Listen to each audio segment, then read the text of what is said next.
Hali ya huzuni ilitanda katika eneo la Kabosari, Transmara Kusini, kaunti ya Narok wakati wa mazishi ya mmoja wa watu waliouawa na maafisa wa polisi Jumatatu iliyopita kufuatia mzozo kati ya wakazi wa kijiji cha Angata Barokoi na maafisa wa polisi wakati wachoraji ramani walitumwa kubaini jinsi eneo hilo lingeweza kugawanywa.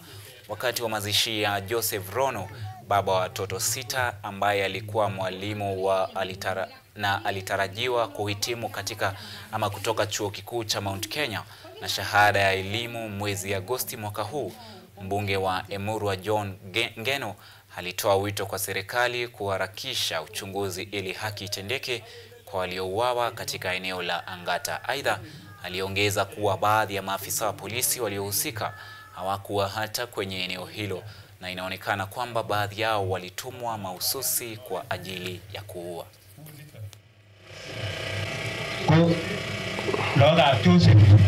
Huyu alikuwa na half jacket. Alikuwa nani? Alikuwa askari ya nani? Muliwahi ona yeye hapa?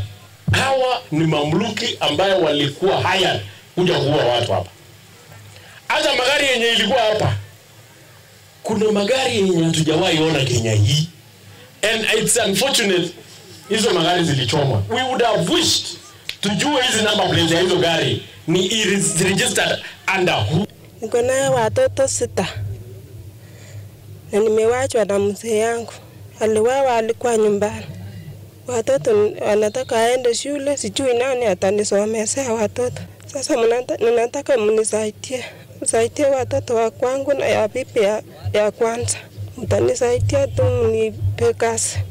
Watoto sasa hawaendi shule sababu wale watu walivu, watu 3 walikuja kupika watu risasi, alisababisha shule kufungwa. Na sisi tunataka hiyo watu akamatwe na astakiwe. Kwa hivyo hii ni kilio machungu ambayo hatutafurahia.